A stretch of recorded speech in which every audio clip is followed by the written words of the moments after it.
The last location they'd be visiting tonight was the place Yami had been eager to visit. A festival. A pretty sizable one as well. Filled to the brim with games, art, prizes, and most importantly, food. The moment Yami stepped onto the festival ground, and the aromas of all the different dishes, he was gone. Simply put, he was on cloud 9 and no one could pull him down. And Amai was not far behind, standing beside Yami as the two of them just stood there with their eyes closed, taking in the smells with huge smiles on their faces and tears in their eyes. "It's beautiful," Amai whispered blissfully. "So beautiful." "Yes." Yami agreed. "Beautiful. I think you two like food a bit too much." Mina joked, patting Yami on the head. "Nonsense," Yami and Amai said sharply. Yagi chuckled a bit behind them. "I think enjoying food is a wonderful thing. Trust me, as someone who can't quite enjoy that aspect of life to its fullest anymore, I think these two should take every opportunity to enjoy all sorts of cuisine. So don't be afraid to eat up." "We won't," Yami said, as he and Amai quickly moved towards the food stalls. "Yonda, leaving this to you. Of course, you are you glutton," Yonda thought to herself as she rolled her eyes. Beep, beep. Your phone is ringing. Your phone is ringing. Suddenly Yagi's phone started ringing. He took it out and his eyes widened when he looked at who was calling. Kathleen Bate. "Go on without me for a while, kid. I need to take this," Yagi told them as he walked away. "Alright, you two, looks like it's just the three of us," Mina said to Yonda and Kyoku. "So kids, where do you want to go first?" "I want to play a game first," Yonda said before she grabbed Kyoku by the hand. "Follow me, sister." XXXXXXXX. The first game they decided to play was goldfish scooping. And Kyoko looked like she was about to cry. No matter how hard she tried, the paper bowl would keep breaking each time she tried to scoop a fish. "Oh come on," Kyoko shouted in frustration as the bowl broke again. "Ha! Your scoops are far too aggressive, young one. The bowl is fragile, but your movements are too strong. Patience is needed to win this game," the old man who was running the game told her with a kind smile. And Kyoko responded in kind, with a heavy glare. "Man, she is a very sore loser," Yonda thought, holding up her own bag full of goldfish as she heard the onslaught of swears Kyoko was slinging at the man in her head. Seeing that Kyoko was not having a good time, to say the least, Mina decided to step in. "Alright, let's go somewhere else." "Thanks, sir," Mina told the old man as she led the two girls away. Kyoko pouted as Mina led her away, not at all pleased, and her mood only worsened when something caught her eye. It was a small family. A father and a mother, with their daughter in between them. She was holding both her parents' hands and had a huge grin on her face. Her parents looked just as happy, with soft smiles as they looked down at their daughter. It was a wholesome sight that sent Kyoko into a rage. "Lucky! Lucky! Lucky! You don't even know how good you have it." Honestly, Yonda didn't even need to hear Kyoko's thoughts to understand that she was really upset. Her face held an expression of pure fury, and she looked even closer to crying than before. For a second, Yonda thought she was going to cry. But then, she suddenly started to calm down, or rather she started trying to calm down, taking a deep breath and trying to calm herself. "Why does it hurt so much? I have a family now. I love them so much. But why does it still hurt? Daddy loves us all so much. And I love him. So why does it still hurt?" Kyoko was still trying to calm herself down, to little avail. She was trying to hold back tears and sniffling. It was upsetting to look at. And of course, Mina took note of it almost immediately. Her eyes widened when she noticed the state of the small girl. She quickly kneeled down in front of Kyoko. "Hey, Kyoko, what's wrong?" "Nothing," Kyoko sniffled, looking away from her as some tears finally started welling up in the corners of her eyes. "I'm fine. You don't look okay," Mina said, pointing out the obvious but in an obviously concerned way. "Hey, it's okay, we can go home early if that's what you want." "I said I'm fine," Kyoko shouted, attracting some attention from the people around them. "Come on girl, we both know that's not true," Mina said in a somewhat comedic tone, smiling at her, hoping to lift the mood but once again, to no avail. "And that's okay." "No, it's not," Kyoko cried, tears actually spilling out of her eyes now. "It's not okay. These feelings should go away." I don't know what feelings you're talking about, honey, but if you want to talk about it Mina once again tried to reach out to her, but was once again turned away. "Go away. I want my daddy," Kyoko shouted, turning away from Mina. "I want my daddy." Meanwhile, Yonda couldn't actually hear any of this, of course. All she could hear was "Daddy can fix this. Daddy, please come make this better," and things like that. "Kyoko, just calm down," Yonda tried to tell her. "Let's just go home and Daddy will." "No," Kyoko shouted, forgetting that Yonda couldn't hear her, but she could read her expression well enough to get what she was saying. "Get out of my head. Go away." Kyoko then turned and started running away. "Oh crap. Kyoko, wait." Mina started running after her, quickly turning her head to Yonda. "Yonda, please go find Mr. Yagi and tell him what's happening." "Okay," Yonda told her, before quickly running back towards the entrance. XXXXXXXXXXXXX. Despite Kyoko trying to get away from her, Mina stayed right behind her, easily keeping pace with her.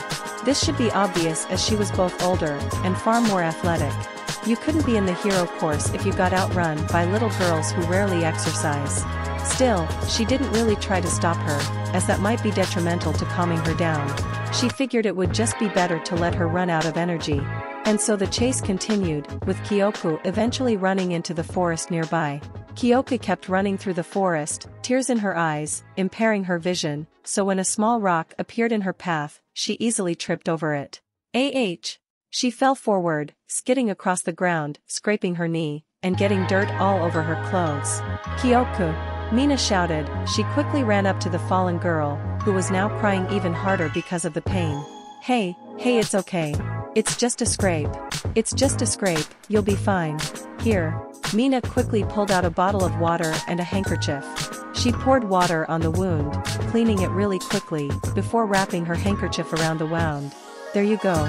Kyoko watched Mina internally, torn between being upset, wanting to calm down, and wanting her wound attended to.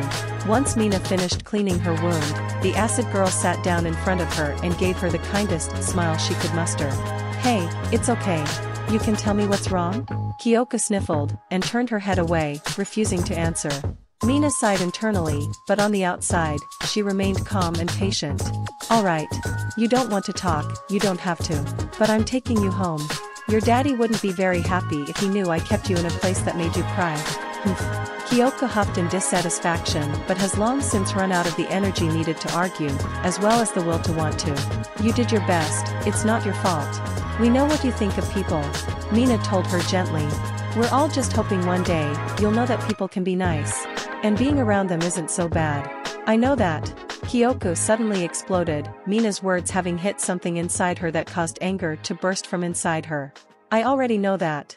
Mina flinched, her eyes widened in shock as Kyoko's voice was so loud it resonated through the forest, carrying with it her anger and pain. "I know that. I've known that for a long time." Kyoko continued to shout as loud as her little lungs would let her. "You all keep saying it over and over again. I know and I hate it. I know people can be nice. I know people do nice things. I know parents besides daddy can love their children. So why didn't they love me?" After letting that all out, Kyoko started breathing heavily, trying to regain all the air she just let out, her face now red and sweaty, and tears were still pouring down her cheeks. There was a period of silence as Kyoko took a second to calm down and regain her breath, and Mina didn't know what to say, or if she should say anything at all quite yet. "If people can be so nice, then why did I have to go through all that?" Kyoko asked, her voice now low and broken, sounding more like a sob than anything. "Why did my parents make me go hungry when other parents don't? Why did my parents never hug me? Or smile at me? Or love me at all?" Mina could feel her heart break with each word coming out of the girl's mouth. She'd known this girl had been damaged by her previous parents, but now she finally got to see exactly how damaged she really was. But I should be fine now," Kyoko sobbed. "I have a daddy that loves me a whole lot. And I have sisters and brothers and they love me too. And I play with them, and I have fun. I'm happy. But, when I see people being all happy, and families being happy and loving each other, I feel like how I used to. I feel angry and sad and jealous. But why do I feel jealous? I have what they have now? What do I still feel like that? Why do I still want people to be bad, so I don't feel like that? I know it's not good. I should stop feeling like that. Like Ari and Kay. They're not like this. They don't get angry and sad, and jealous. They don't hate people. So why am I like this?" Kyoko looked up at Mina, with red puffy tear-filled eyes, and asked, "Is there something wrong with me? Is that why mommy and daddy didn't love me?" And that's when Mina's heart shattered into a million pieces. Her body moved before she could think, and she immediately brought the girl into a hug, pressing her against her chest and rubbing circles into her back. No. Her voice was firm. Strong. Stronger than she felt. Because honestly, Mina wanted to cry. She wanted to cry at the sight of the broken girl in front of her. That her monstrous parents had hurt her this bad and left wounds this deep. And on the inside, her heart sobbed. But on the outside, she remained unshaken, because she had to be. What this girl needed was a rock. Something stable to latch onto for the moment. And since her father wasn't here, she would have to do. And so she summoned strength she didn't know she had. I'm sorry, Kyoko. I'm so sorry you had to go through all that. But I need you to know, what happened with your old parents was not your fault. Mina told her. Sometimes bad things just happen. And it's not about what you did. You were just born into a bad family. Why? Kyoko asked, sobbing into Mina's shirt, her tiny hands clutching it with all her might. Why me? Mina took a deep breath. There was really only one answer she could give. The truth. And it was gonna be really, really hard to say. I'm sorry, Kyoko, there isn't a reason. It's just bad luck. That didn't make Kyoko feel any better, if anything it made her feel worse. All that pain she went through, all the pain she was still going through. Over bad luck. She knew that was the case already. But that's why she wanted to believe that people were naturally just bad. Because then it wouldn't be that she had bad luck. That she was unlucky and suffered for it. But she knew that it was just a lie she told herself. And in the end, hearing Mina say it, she couldn't hide behind that lie anymore. She didn't want to hide behind that lie. She had to let it go, and that hurt. It hurt so much. And so Kyoko did what most children do when they're hurt. She cried, and cried, and cried. Mina just waited patiently, letting the little girl sob into her shirt for who knows how long. It felt like hours passed until suddenly they heard a familiar voice. There! It was Yami. He'd probably used his quirk to see the geyser of negative emotions coming off Kyoko. Mina heard the sound of footsteps rapidly approaching them until she saw Izuku running towards them. Kyoko! Izuku shouted. He looked tired, out of breath. But most of all he looked worried out of his mind. Hearing his voice, Kyoko perked up. Daddy? Kyoko! Izuku shouted her name again as he got closer and closer to the two of them. Daddy! Kyoko quickly moved to get out of Mina's embrace and Mina opened her arms to let her escape, knowing that now was the time for her to let go. Kyoko ran towards Izuku, who was already running towards her. Izuku swept her into a hug, picking her up and holding her in his arms, and she wrapped her arms and legs around him, holding onto him like her life depended on it. Oh, Kyoko. I'm so glad you're okay. Daddy, I want to go home. Kyoko told Izuku in a still very broken-sounding voice. That's okay, sweetie, we're going home right now, Izuku told her. It's okay. We're going home. Meanwhile, behind him, Yagi, Amai, Yami, and Yanda all arrived, with Yagi, in particular, struggling for breath. Finally, we made it. The secret pro hero said as he tried to catch his breath. What's happening? Why is Kyoko crying? Amai asked, looking quite upset. Here she was enjoying the food when suddenly something like this happens. Well, it looks like our dear sister had a bit of a breakdown. Yanda explained, her expression being a mix of concerned and annoyed. Yami's expression was as usual hard to read. But he definitely looked upset. Mina then walked over to them and fell on her butt, looking more exhausted. Oh my god, I'm so tired. Young Ashido, can you tell me what happened exactly? Yagi asked. It's a long story, Mina responded. XXXXXXXXXXXXXXXXX. The trip back to the Midoriya household was quiet. No one really knew what to say, or if anything they said would be appropriate, so they just kept their mouths shut, the only sounds being that of the car, the city around them, and Kyoko's sniffles. By the time they got back, it was already nighttime, and given how physically and emotionally exhausted Kyoko was, it was decided that Izuku would put her to bed. However, given that Kyoko didn't want to leave his side, Izuku decided that she would sleep with him tonight. Kyoko snuggled up to Izuku's side, as she laid in his bed, cozied up under the covers. Izuku pet her head, trying to soothe her so she could go to sleep. It's okay, Kyoko, just go to sleep. I'll be right here with you. I promise. Daddy. You love me, right? Kyoko asked, a hint of desperation in her tone. I love you, and I love all your siblings, more than life itself, Izuku told her, his voice firm and absolute. Never doubt that, Kyoko. I will always love you.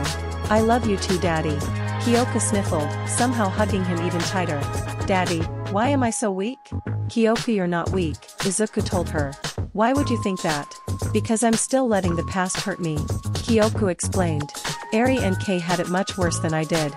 And they're over it. They don't have problems going outside, and being around people. Oh, Kyoko, Izuku sighed. It's not that you're weak, Eri and Kei are. They have a degree of mental strength that most people just don't have. I'm willing to say that 99% of people just don't have the strength of mind to endure everything they have and keep going like that. It's kind of absurd. Although I do think you helped Eri a lot by erasing some of those memories. Still, though, it's not fair to compare yourself to them. That'd be like me comparing my strength of all mights. You're not weak, you're just normal. And that's okay. It's okay to not be able to let things go right away. It's okay to be upset that bad things happen to you. It's okay to be hurt. And I'm sorry if I haven't exactly been leading by example. And I haven't provided you all the help you needed. And I'm so sorry that you had to suffer because of it. It's not your fault, Daddy, you've been busy. Kyoko tried to defend him. No, Kyoko, my job, first and foremost, is to make sure you're okay. I should have gotten you all therapists. Izuku told her, shaking his head.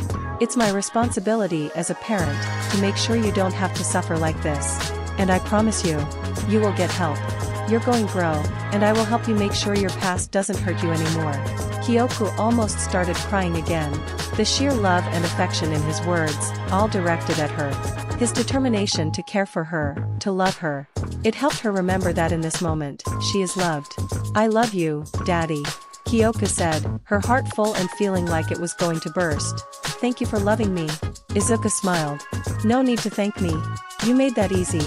That actually did make Kyoko cry. She softly sobbed tears of joy as she snuggled against Izuku's arm. The exhaustion finally overtook her, and she almost instantly fell asleep, tears still streaming from her eyes. Once Izuku was sure she was asleep, he turned his attention to the door. You guys can come in now. After a moment, the door opened and Mina, Yagi, Yonda, and Yami came in. Now, tell me everything that happened, Izuku told them before he turned to Yami and Yonda. And you too. I thought you two might be up to something earlier, and I just let it go because I assumed it would be harmless, but now I'm telling you, what were you two doing? XXXXXXXXXXXXXX. It took about half an hour to explain it all. Fortunately, Kyoko was in a very deep sleep, so nothing short of the end of the world would be waking her up. Okay. Izuku sighed, having taken in all that information. He turned once again to his two children. You too. I'm not upset, because I know you had good intentions.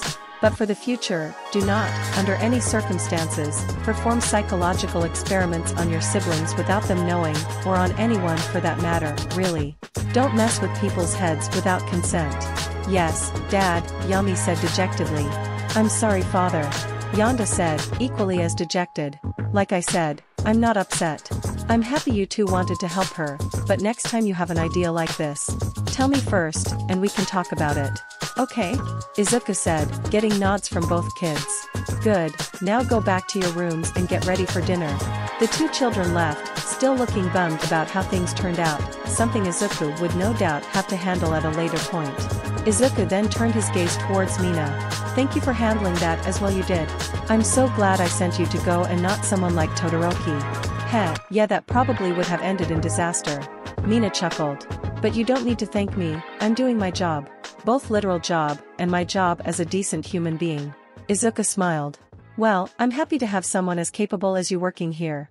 Even if it's only temporary. Aw shucks, you're making me blush. Mina grinned, although that only showed a fraction of how actually happy she was to receive this kind of praise. And with that said, you getting a raise, Izuku told her. Mina gasped, her eyes widening. Wait. I'm not opposed to getting more money, but I don't really think what I did warrants a raise or anything. I mean, I'm already getting paid a lot. Mina, I asked if you wanted a raise, I said you getting a raise, Izuku told her. I'm doubling what you were getting before. Doubling? Mina almost fell on her butt from shock. Is that really okay? It's fine. I told you, it's not up for discussion. You're getting paid double, for going plus ultra when it counted. Izuku said firmly. Hee hee. I'd suggest you just take the raise, young Ashido. Young Midoriya can quite stubborn when it comes to things like this. Yagi told her, his voice filled with amusement. Mina took a second to take that in, before giving a fake exasperated sigh. Geez. My boss is so unreasonable. Well, I guess I have no choice. Izuku smiled. Exactly. Now, you are free to go. I have some things to discuss with Mr. Yagi. Yeah, there was kinda one more thing I wanted to talk to you about, Mina said. I wanted to ask if I could work here part-time, like, after this whole thing with UA was over. Izuku's eyes widened. Really? Yeah, I mean, Mina sighed, her happy-go-lucky expression melting into one that was more upset and frustrated. It's not fair. It's really not fair that these kids had to go through all that. I always respected what you were doing here, helping kids that need help. It's a pretty great thing to do. And I really respect how much effort you put into it, but I don't think I understood just how important your job was, or how much these kids needed help. The stuff with Kiba was a bit of an eye-opener, and after that interview and the stuff you said about Aries' past, but this was, I've never seen a kid so broken. I never want to see a kid so broken. It broke my heart to see her that way. But I'm glad I was there for her. Because I hate thinking about what would have happened if she was alone. Izuku nodded. Kyoko was very, very affection-starved. So having someone who cared about her nearby when she was feeling like how she did, was very important. It's why he sent someone like Mina in the first place. These kids deserve to be happy, and loved, and get lots of hugs. Mina said, sounding very determined. And since you can only give so many hugs at once, I want to be there to give them even more hugs. I see. Izuku turned his head up towards her and gave her a relieved smile. Thank you for caring so much about them. We can talk about the terms of your employment later, but you definitely have the job if you want it. Alright. Thanks, sir. I promise I won't let you down. Mina swore, giving him a salute. After today, I have every bit of confidence you won't, Izuku said. Now please leave me and Mr. Yagi alone for a while. We really need to talk. Got it, sir, see you in the morning, Mina said, before exiting the room, finally leaving Izuku and All Might alone. Now All Might, you mentioned something about someone wanting to contact me, asking about a job. Izuku inquired. Right, have you ever heard of Cholbate? All Might asked him. I don't think so, but that last name does sound familiar, Izuku said, trying to recall where he knew that name from. Well, you're probably more familiar with her older sister, Kathleen Bate. All Might explained. Or as she's more well known as, Star and Stripe.